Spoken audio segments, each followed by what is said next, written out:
వీళ్ళు ఆషామాషి బ్రోకర్లు కాదు. క్లినిక్ కు వస్తున్న తల్లిదండ్రులు ఎవరు, వారి వివరాలు, మొత్తం విషయాలన్నింటినీ సేకరిస్తారు. బిడ్డల కోసం ఆరాటపడే దంపతులను టార్గెట్ చేస్తారు. ఎన్ని లక్షలైనా సమర్పించుకుంటామనే జంటలను ముగ్గులోకి దించుతారు. అప్పుడే అసలు కథ మొదలవుతుంది. హైదరాబాద్ నుంచి ఇలా విశాఖ వెళ్లిన జంట విషయంలో కూడా ఇలాగే జరిగింది. స్నేహితురాల నుంచి సమాచారం అందుకున్న హైదరాబాద్ జంట నేరుగా విశాఖ చేరుకుంది. స్థానికంగా ఉండే ఐవీఎఫ్ క్లినిక్ కు వెళ్లింది. అన్ని రిపోర్ట్లు సబ్మిట్ చేసింది. చివరి ప్రయత్నంలో భాగంగా 2-3 రోజులు ట్రీట్మెంట్ ఉంటుందని వైద్యులు చెప్పారు. పక్కనే ఉన్న అపార్ట్మెంట్లో ఉండమని ఆసుపత్రి సిబ్బంది సూచించారు. అన్ని సౌకర్యాలు అక్కడే ఉంటాయని ఈ జంటకు చెప్పారు. విశాఖ బీచ్ రోడ్లోని సెంచూరియన్ క్లబ్ కు సమీపంలోనే ఉంది ఈ అపార్ట్మెంట్.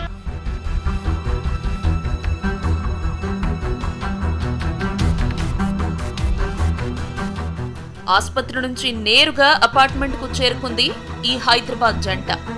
వైద్యం కోసం వచ్చే జంటలు ఈ అపార్ట్మెంట్ లో రూమ్స్ ను రెంట్ కు తీసుకుంటారు. ఎక్కడి నుంచి వచ్చారు, ఎలా వచ్చారు అంటూ అపార్ట్మెంట్ నిర్వాహకులు ఆ జంటతో మాటలు కలిపారు. ఆసుపత్రిలో మీకు పని కాకపోతే ఇంకో అవకాశమని కొత్త విషయాన్ని ఈ దంపతులకు చెప్పారు.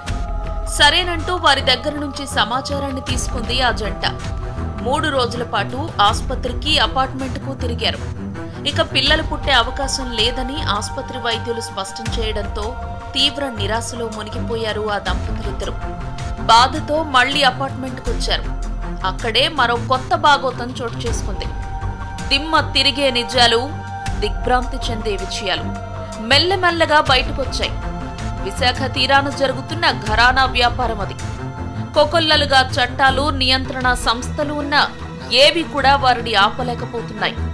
వ్యవస్థీకృతంగా జరిగిపోతున్న ఈ ఘోరమైన నేరాన్ని సాక్షి దృష్టికి తీసుకొచ్చింది ఈ జంట. సాక్షి దినపత్రిక, టీవీ ఆధ్వర్యంలో ప్రత్యేక బృందం ఈ దారుణాన్ని కెమెరాల్లో బంధించింది.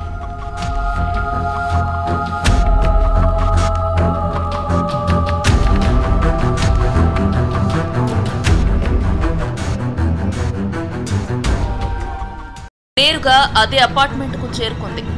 బస్టాండ్ నుంచి బీచ్ రోడ్డు మీదుగా ఈ ప్రాంతానికి చేరుకుంది సాక్షి బృందం.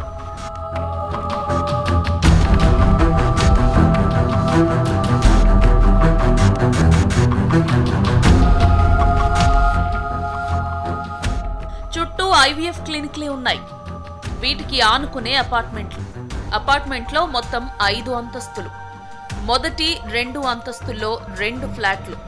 కృత్రిమ గర్భధారణకు వచ్చే దంపతులకు అద్దెకిస్తున్నట్లుగా బయటపడింది. రోజుకు 1000 రూపాయలు వసూలు చేస్తారు.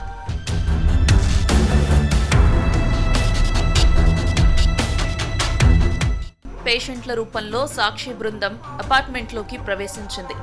అద్దెగా 1000 రూపాయలను అడ్వాన్స్ గా చెల్లించింది. ఫ్లాట్లో ఉన్న వృద్ధురాలు, ఆమె భర్త ఉన్నారు. అడ్వాన్స్ ఇచ్చినట్టుగా తమ డైరీలో వీరు రాసుకున్నారు.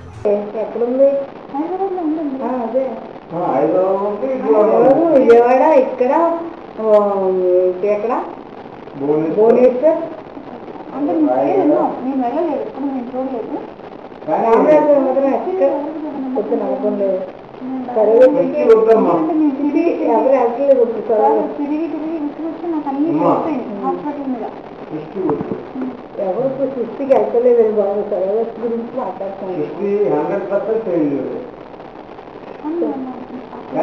మనీ కూడా నీకు తెలిసింది. నాకు ఈ మధ్య కృష్ణా మీద 3 రెట్లు ఎక్కువ అవుతుంది. డబ్బులు కూడా ఎక్కువ తెలిసింది బాగా.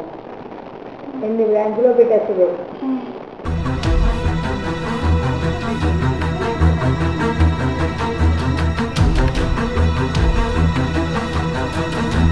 ఆ తర్వాత సాక్షి బృందం ఆసుపత్రికి వెళ్లింది. అన్ని ఐవీఎఫ్ క్లినికుల్లో వందల కొద్దీ జంటలు కనిపించారు. ప్రతి ఆసుపత్రిలోనూ ఈ రాకెట్ నడుపుతున్న వారి ఏజెంట్లు కూడా ఉన్నారు.